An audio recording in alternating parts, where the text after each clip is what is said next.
کپڑا اٹھانا شروع کر دیا کہ نیچے پانی ہے. تو حضرت سلیمان کہنے لگے چلتی آ, نیچے کچھ بھی نہیں. اس نے پیر رکھا, نیچے مچھلیاں بھی تیرتی جا رہی تھیں. حضرت سلیمان علیہ الصلوۃ والسلام, آج بھی اللہ نے توفیق دی ہے نا, لوگوں نے اس طرح کی تعمیرات بعد میں کی ہیں, لیکن اس کے موجد, اس کے پہلے بنانے والے حضرت سلیمان ہیں اللہ کی دی ہوئی توفیق سے. تو وہ ملکہ آپ کے پاس آئی, پھر وہ آپ کی فرما بردار ہو گئی. اور بعد مفسرین نے یہ لکھا ہے کہ اس نے جب کلمہ پڑھا تو پھر اس کا نکاح بھی حضرت سلیمان سے ہوا. حضرت سیدنا لقمان اپنے بیٹے کو نصیحت کرتے ہیں, اور قرآن مجید نے سورہ لقمان کے اندر آپ کی ان نصیحتوں کا ذکر فرمایا ہے. اللہ کریم نے ارشاد فرمایا کہ حضرت لقمان, ان کی جو بات انہوں نے اپنے بیٹے کے ساتھ کی, فرمایا وَلَا تُصَعِّرْ خَدَّكَ لِلنَّاسِ, اے میرے بیٹے لوگوں کے ساتھ اپنے رخ کو نہ پھیرا کر, غرور کے ساتھ اپنے لب و لہجے کو پھیر نہ لیا کر لوگوں کی طرف سے. اور وَلَا تَمْشِي فِي الْأَرْضِ مَرَحًا, اور زمین پر اکڑ اکڑ کے نہ چلا کر. تکبر کے ساتھ اپنے لب و لہجے کو لوگوں سے پھیر نہ لیا کر, اور زمین پر اکڑ کے بھی نہ چلا کر. جناب لقمان اپنے بیٹے کو نصیحت فرما رہے ہیں, اور اللہ نے اس کا ذکر قرآن مجید میں فرمایا ہے. اسلام ہماری تربیت کرتا ہے ہر موقع پر, اور ہمیں اسباق پڑھاتا ہے زندگی ساری گزارنے کے لیے.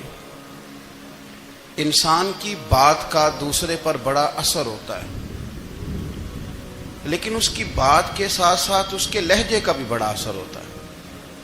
کھانے کا بھی بڑا اثر ہے, لیکن کھانا آپ کس برتن میں رکھ کے دے رہے ہیں اس کا بھی بڑا اثر ہے. آپ نے کھانا کس طرح سجایا ہے, کس جگہ کسی کو بٹھایا ہے, اس کا بھی بہت زیادہ اثر ہے. اسلام یہ کہتا ہے کہ آپ کا جو لب و لہجہ ہے وہ ہمیشہ اچھے اخلاق والا ہونا چاہیے. لہجے جو ہوتے ہیں نا, لہجے, لب و لہجہ, وہ بڑی تاثیر رکھتا ہے, بڑا اثر رکھتا ہے. چھوٹا سا بچہ ہوتا ہے, دودھ پیتا ہے, ابھی نونہال بچہ ہے چھوٹا سا, ابھی اسے پتہ نہیں ہے کہ کون سی بات کا کیا معنی ہے. اسی بچے کے آپ نے گال پہ محبت کے ساتھ ہاتھ پھیرا تو وہ ہنس دیتا ہے, لیکن اگر آپ غصے کے ساتھ اس کی گال پہ ہاتھ لگاتے ہیں تو وہ رو دیتا ہے. آپ میری بات کو سمجھیں گے, ابھی اس کو لفظوں کے مفاہیم کا نہیں پتا, معانی سے ابھی وہ آگاہ نہیں ہے, معنی نہیں جانتا, پر آپ نے کس لہجے کے ساتھ اس سے پیار کیا یہ اسے پتا ہے. یہ جو لہجہ ہوتا ہے نا, لہجہ, اخلاق آپ کا, یہ بڑا اثر کرتا ہے. آپ نے گفتگو کی, لیکن اس گفتگو میں آپ کا انداز کیا تھا, لب و لہجہ کیا تھا. کچھ لوگ کہتے ہیں میں نے کوئی غلط بات کی ہے, بالکل ٹھیک بات کی ہے. بھئی آپ کی بات ٹھیک تھی, پر آپ کا انداز ٹھیک نہیں تھا. جہاں بات ٹھیک ہونا ضروری ہے نا, وہاں انداز ٹھیک ہونا بھی بڑا ہی ضروری ہے. آپ کے لہجے کا خوبصورت ہونا اور آپ کے لفظوں کا حسین ہونا بھی بڑا ہی ضروری ہے. اگر آپ تھوڑا سا معاشرے میں غور کریں تو کچھ لوگ ایسے ہیں جو طبعاً ہی بیچارے دنیا میں آئے ہی شکوہ کرنے کے لیے. ان کے لہجے سے نہ ترش روئی برستی ہے, تلخی ہے. وہ جی میں فلاں آدمی کے پاس گیا تو اس نے میری بات نہیں سنی, فلاں شخص سے میری ملاقات ہوئی, میں نے وقت گزارا پر وہ بندہ ٹھیک نہیں نکلا, فلاں کے ساتھ میں آگے بڑھنا چاہ رہا تھا پر میرے معاملہ چل نہیں سکے. تو بھئی آپ دوسروں کو ناپتے اور تولتے رہے, آپ کو یہ دیکھ لینا چاہیے تھا کہ آپ کا انداز فکر ہی کہیں غلط نہ ہو. لہجے, اخلاق, یہ آپ کے لفظوں سے بھی زیادہ اثر بعض اوقات رکھتے ہیں. کسی نے کہا تھا کہ میرے لہجے میں غرور آیا تھا, اس کو حق تھا کہ شکایت کرتا تھا. میرے لہجے میں کچھ ایسا کہ جس پہ وہ بیچارہ پریشان ہو گیا, اب اس کا حق بنتا تھا وہ اس پہ شکایت کرتا. تو میرے عزیز, آپ بات کو یاد رکھیں گے کہ جو اخلاق ہے, آپ کا جو اخلاق ہے, جو آپ کا کردار ہے, وہ اپنی ایک خوبصورتی رکھتا ہے. اس لیے میرے نبی پاک صلی اللہ تعالی علیہ وآلہ وسلم نے فرمایا تم میں کامل مومن وہ ہے جس کا اخلاق زیادہ اچھا ہے.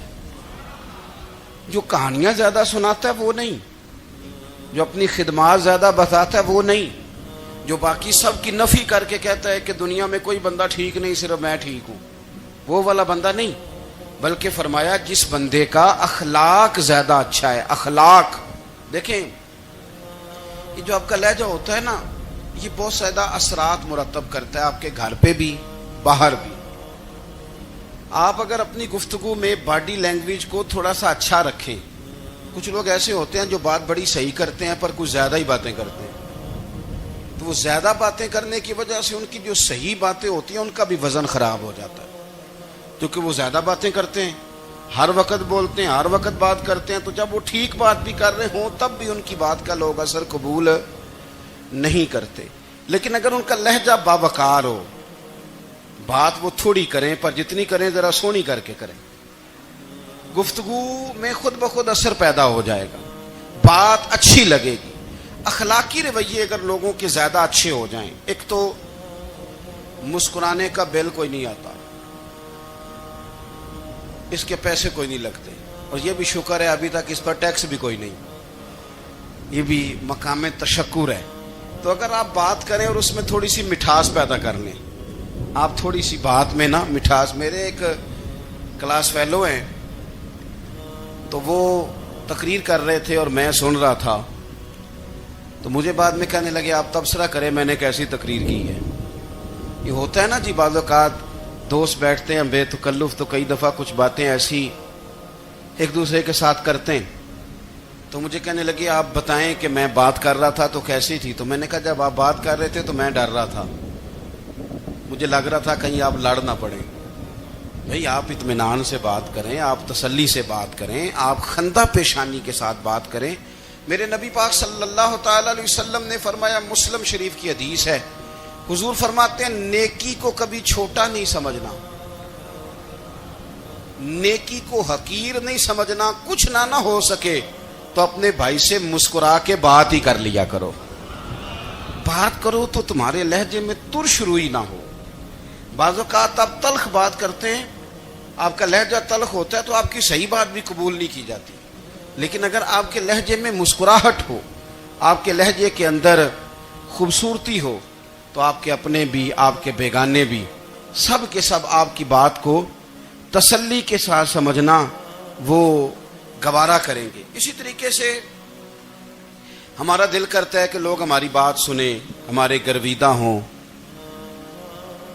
ہم جو پیغام دینا چاہتے ہیں وہ پیغام لوگ اچھے طریقے سے قبول کریں, اس پر لوگوں کی توجہ زیادہ ہو, یہ ہمارا شوق ہوتا ہے. اور دنیا میں اب تو فیمس ہونے کا شوق بڑا بڑھ گیا ہے, اب بڑا بڑھ گیا ہے. اب تو لوگوں کو نا شاید لوگ مقبولیت اسی کا نام لیتے ہیں کہ میرے اتنے لائکس ہیں, اتنے فالور ہیں, اتنے سارے لوگ ہیں تو شاید میں بڑا مقبول ہوں. یاد رکھنا, قابلیت سے زیادہ قبولیت ضروری ہوتی ہے. فالور کیا کریں گے اگر رب بھی راضی نہ ہوا تو؟ لائکس کیا کریں گے؟ اگر تو قبول ہو جائے تو پھر چلو کسی لائکس کا بھی فائدہ ہے, کسی فالور کا بھی. اور اگر قبول نہ ہو تو پھر کوئی فائدہ. جنوں پریتم اپنا آنکھ ہی نہ, وہ اجے سہاگن ہو ہی نہیں. تو جب وہ قبول کر لے پھر تو بڑی بات ہے, اور اگر قبولیت نہ ہو تو پھر بڑے بڑے مجمع بھی کوئی فائدہ نہیں دیتے. ہماری خواہش ہوتی ہے کہ لوگ ہمیں جانیں, لوگ ہمیں پہچانیں, ہمارا بڑا نام ہو, ہمارا بڑا ذکر ہو, ہمارے بڑے تذکرے ہوں. تو میرے نبی پاک صلی اللہ تعالی علیہ وسلم نے ارشاد فرمایا, حضرت ابو ہریرہ رضی اللہ تعالیٰ عنہ روایت کرتے ہیں, حضور فرمانے لگے تم مال کے ذریعے لوگوں کو اپنا گرویدہ نہیں بنا سکتے, پیسے دے کے لوگوں کو پیچھے نہیں لگا سکتے. کتنے کو دو گے؟ دیکھیں نا, پیسوں سے تو بندے کا لالچ شروع ہو جاتا ہے. ایک دفعہ دیں, پھر دوسری دفعہ دیں, پھر تیسری دفعہ دیں. روز دیں گے تو بندہ راضی ہوگا, اور اگر آپ نے 99 دفعہ دیا, ایک دفعہ نہیں دیا تو وہ ناراض ہو جاتا ہے. تو کتنا کو لالچ پورا کریں گے؟ تو حبیب پاک علیہ الصلوۃ والسلام فرمانے لگے تم پیسے دے کے لوگوں کو اپنا گرویدہ نہیں کر سکتے. ہاں خندہ پیشانی سے حسن اخلاق سے ملو گے تو لوگ تمہارے گرویدہ ہو جائیں گے. تمہارا اخلاق، تمہاری خندہ پیشانی، تمہارا اچھا کردار یہ لوگوں کو گرویدہ کر سکتا ہے. تو مال و دولت سے لوگ گرویدہ نہیں ہوتے. تو ہمارا وہ جو روزمرہ کا لوگوں کے ساتھ تعلق ہے، لب و لہجہ ہے. میں نے دیکھا ہے بہت سارے لوگ ایسے ہیں جن کے ساتھ لوگ آنا جانا ملنا بیٹھنا آہستہ آہستہ چھوڑ دیتے ہیں. اور وہ کس لیے چھوڑ دیتے ہیں؟ وہ ان کے رویے کی وجہ سے چھوڑ دیتے ہیں، ان کے انداز فکر کی وجہ سے چھوڑ دیتے ہیں، ان کے شکووں کی وجہ سے چھوڑ دیتے ہیں. مزاج ہوتا ہے نا ہمارا کہ ہمیں شوق ہوتا ہے تعلق زیادہ لوگوں کے ساتھ ہو، اور پھر یہ بھی شرط ہوتی ہے کہ میں جس کے پاس جاؤں وہ مجھے یہی کہے کہ تو میرے ساتھ ہی پیار کر. ایک صاحب مجھ سے کہنے لگے کہ یہ میں محفل کراتا ہوں، آپ بھی تشریف لائیں، اور میں 20 علماء کو بلا چکا ہوں اور بڑے بڑے نامور نام انہوں نے میرے سامنے لیے. میں نے ان سے پوچھا کہ جو نام آپ نے لیے ہیں اور آپ کی تصویریں بھی ساتھ ہیں، میں الحمدللہ تسلیم کر گیا ہوں آپ کی بات کو، لیکن سوال میرا یہ تھا کہ کیا آپ نماز بھی پڑھتے ہیں؟ 21 علماء کو آپ نے بلایا یا 20 کو بلایا اور بڑے بڑوں کو بلایا، اور مجھے بھی آپ دعوت پیش کر رہے ہیں، تو نمازی بھی آپ ہیں، نمازی بھی ہیں. کہنے لگے آپ دعا کریں میں نماز پڑھنا شروع کر دوں. میں نے ان سے کہا خدا کے بندے، اب اگر تو کسی اور کو بتائے گا کہ 20 اتنے بڑے لوگوں سے میرا تعلق کر پڑھتا میں نماز بھی نہیں، تو لوگ کیا سوچیں گے کہ 21 مولوی مل کے بھی ایک بندے کو نمازی نہیں بنا سکے. تو آپ اپنے لب و لہجے سے صرف باتوں سے گرویدہ کسی کو کر لیں گے. آپ یہ دیکھیں کہ اخلاق کس طرح کا ہے، لہجہ کس طرح کا ہے، آپ کے بات کرنے کا انداز کتنا حسین ہے، اس لفظ کے اندر حسن کتنا زیادہ ہے. نبی پاک صلی اللہ علیہ وسلم بھی تبلیغ فرماتے، ہم بھی تبلیغ کرتے ہیں. میں اور آپ جب تبلیغ کرتے ہیں تو اس تبلیغ کے اندر شکوہ ہوتا ہے اور تنقید ہوتی ہے، اور بعض جگہ میں نے یہ بھی دیکھا ہے کہ طنز ہوتا ہے. طنز، ہم دوسرے کو دین کی دعوت رہے ہیں، لیکن ہمارے لب و لہجے سے طنز اور ترش روئی چھلکتی ہے. تو دولت کے پیچھے لگ گیا ہے، تو بالکل جاہل ہے، تو بالکل تیرے خاندان میں سے بھی کوئی نہیں ادھر آتا. آپ طنز کر رہے ہیں، آپ دعوت دین نہیں دے رہے. دعوت دین تو گلدستے میں رکھ کے پیش کی جاتی ہے، اس کی تو ایک خوبصورتی ہے، اس کا تو ایک حسن ہے، اس کی تو اپنی ایک جاذبیت ہے، اس کی اپنی ایک نورانیت ہے.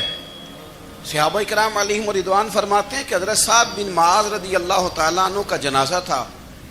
اللہ کے پیارے محبوب صلی اللہ تعالیٰ علیہ وسلم نے جنازے کی امامت فرمائی، اور جنازے کی امامت کے بعد ابھی نہ قبر کے تیار ہونے میں کچھ ٹائم باقی تھا، تو حضور زمین پہ تشریف فرما ہوئے. لوگ قبر کی تیاری میں ہیں. بعض اوقات ہوتا ہے نا ابھی قبر نہیں تیار ہوئی، تو کہتے ہیں کہ لکڑی کے ساتھ حضور نے زمین کریدنی شروع کر دی، اور دیر تک حضور نے چہرہ نور کو زمین کی طرف جھکائے رکھا، گویا زمین شرف دیدار حاصل کرتی رہی. دیر تک چہرہ نور جھکا رہا زمین کی جانب، حضور نے رخ نور کو پھیر لیا. صحابہ کہتے ہیں کہ ہم نہ بڑے، جب حضور ہمارے قریب ہوتے تھے تو ہمارا خیال ہوتا تھا کہ رحمت کی برکھا ہے، اپنے اپنے حصے کا کرم اڈیل لے اپنے اوپر. فرماتے ہیں منتظر تھے کہ حضور کب ہماری طرف رخ انور پھیریں اور ہم کریم سے کوئی بات سن سکیں. ارشاد فرماتے ہیں کہ ہم بڑے شدید منتظر تھے. دیر کے بعد نبی پاک علیہ الصلوۃ والسلام نے چہرہ انور اٹھایا، دیر کے بعد چہرہ انور اٹھایا. یہ دیکھیں تبلیغ ہو رہی ہے، اور جب حضور نے چہرہ انور اٹھایا تو آنکھوں میں آنسو تھے، رو رہے تھے. اور 3 دفعہ حضور نے فرمایا، چونکہ قبر تیار ہو رہی تھی، 3 دفعہ نبی کریم نے فرمایا لوگو قبر آخرت کی منزلوں میں سے پہلی منزل ہے، اس کی تیاری کر لو، اس کی تیاری کر لو، اس کی تیاری کر لو. 3 دفعہ حضور نے یہ جملے دہرائے. کیوں؟ ایک میں تبلیغ کرتا ہوں اور اس میں نہ درد ہے، نہ رونا ہے، نہ وہ لب و لہجہ ہے.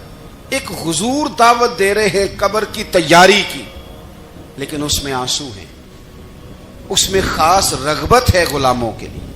تو تو اپنی زندگی کے اندر جو ہمارا انداز تکلم ہے، ہمارا انداز گفتگو ہے، میں کہا کرتا ہوں کہ ہم نا دین کے لیے جب کلام کر رہے ہوتے ہیں تو شدت ہوتی ہے ہمارے جملوں کے اندر، بعض مقامات شدت کے ہوتے ہیں. آپ جہاد کی بات کر رہے ہیں، ناموس رسالت کی بات کر رہے ہیں، تو کسی جگہ آپ کے لب و لہجے کے اندر شدت کا ہو جانا برا نہیں ہے، بلکہ وہ اچھا ہے. لیکن میرے عزیز، ہر وقت ہی کچھ لوگ تلخ ہیں، انہیں کسی وقت بھی آپ ان سے ملاقات کر لیں وہ لوگ آپ کو پریشان ہی نظر آئیں گے.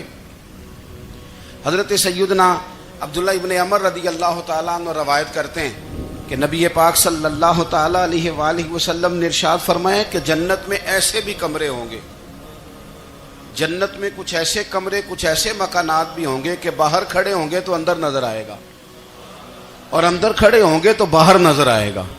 یعنی ایک تو تم آئینے لگاتے ہو نا، وہ دیواریں اتنی شفاف ہوں گی کہ اندر باہر سے ان کا حسن دکھائی دے گا.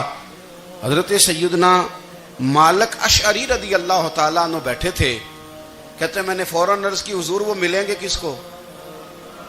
وہ جو اتنے حسین گھر ہوں گے کہ دیواریں ہی شیشے کی محسوس ہوں گی، اندر باہر سے حسن کے جلوے دکھائی دیں گے، حضور وہ ملیں گے کسے؟ تو اللہ کے پیارے محبوب علیہ السلام نے فرمایا وہ اس کو ملیں گے جو گفتگو اچھی کرے گا، جو گفتگو اچھی کرے گا، لب و لہجہ اخلاق والا ہوگا، گفتگو اچھی کرے گا، لوگوں کو کھانا کھلائے گا، اور جب لوگ سو رہے ہوں گے تو وہ اٹھ کے اپنے رب کی عبادت کرے گا.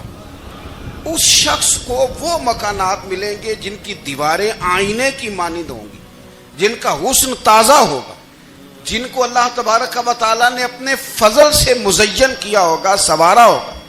ہم اگر تھوڑی سی توجہ کریں نا، کئی دفعہ وقت گزر جاتا ہے، لہجہ نہیں بھولتا، لہجہ یاد رہتا ہے. آپ تو 2 منٹ کے لیے غصے میں تھے نا، تو آپ نے کوئی بات کر دی کسی غریب کو، کسی شخص کو، آپ غصے میں تھے، آپ نے کہہ دیا، اس بیچارے نے سن لیا، لیکن وہ باتیں اسے سونے نہیں دیتی، بار بار یاد آتی. کوئی آپ کے ساتھ تلخ کلام کر دے نا، کبھی تلخ گفتگو کر دے، بندہ جب سامنے آتا ہے وہ باتیں یاد آ جاتی ہیں، تکلیف ہوتی ہے، اور وقت گزر جاتا ہے. لڑائیاں ہمیشہ چل نہیں سکتی. لڑائی کتنی دیر کی ہوتی ہے؟ 1 دن کی، 2 دن کی. قتل بھی ہوں تو اگر قاتل کو پھانسی بھی ہو جائے تو پھانسی کے بعد بالآخر لڑائی تو ختم ہو ہی گئی نا. لڑائی ہمیشہ چلتی، تلخی ہمیشہ چل سکتی نہیں. تلخی روٹین میں چلنے والا سکہ، کوئی سکے روٹین میں چلتے وقتی ہوتے. یہ جو غصے کا لب و لہجہ ہے، تلخی کا سکہ، یہ بھائی روٹین میں نہیں چلتا، اس نے ایک نہ ایک دن ختم ہو جانا ہے. روٹین میں پیار ہی چلتا ہے. حضرت جابر ابن عبداللہ کہتے ہیں حضور پہلے دن مدینہ منورہ آئے، میں زیارت کے لیے گیا تو میں نے مسکراتے دیکھا. 10 سال میں دیدار کرتا رہا، اور وصال سے چند دن پہلے بھی میں نے زیارت کی تو مدینے والے محبوب کو مسکراتے ہوئے ہی دیکھا ہے. یہ جو آپ کا لب و لہجہ ہے نا، اخلاق والا، حسن والا، مسکرانے والا، یہ لب و لہجہ نا ذرا لمبا چلتا ہے. یہ روٹین ہے، یہ روز چلے گا. یہ سکہ وہ ہے جو رائج الوقت رہتا ہے، یہ کبھی بھی ختم ہونے والا یہ خزانہ ہے. تو یہ جو آپ کا تلخ لب و لہجہ ہے، یہ روٹین نہیں.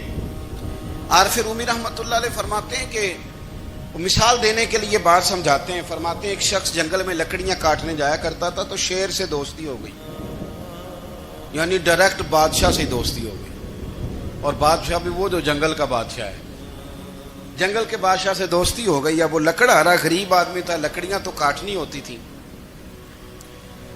تو وہ جنگل کا بادشاہ اعلان کر دیتا جانوروں کو کہ میرا دوست آیا، ایک تو کوئی تنگ نہ کرے، اور دوسرا یہ کہ سب لوگ مل کے اس کے ساتھ تعاون کریں. کبھی کوئی جانور لکڑیاں اکٹھی کراتا، کبھی کوئی اپنی پشت پہ گدھا، بیل، گھوڑا، خچر رکھ کے وہ لکڑیاں باہر چھوڑنے آتا.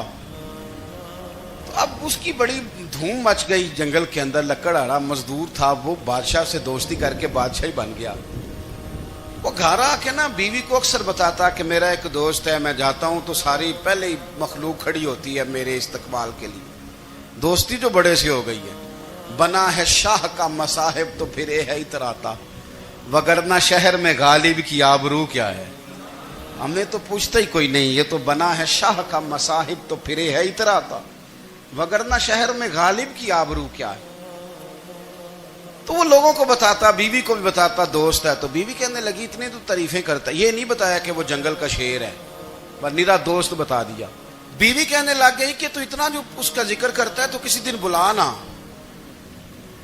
بلا کسی دن تاکہ اس کی دعوت کریں۔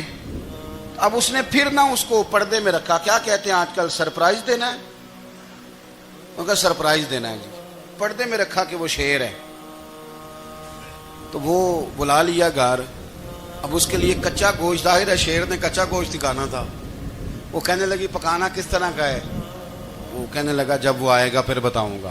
اب وہ کچا گوشت 2-3 بکرے ذبح کر کے ڈال دیے، وہ آ گیا شیر۔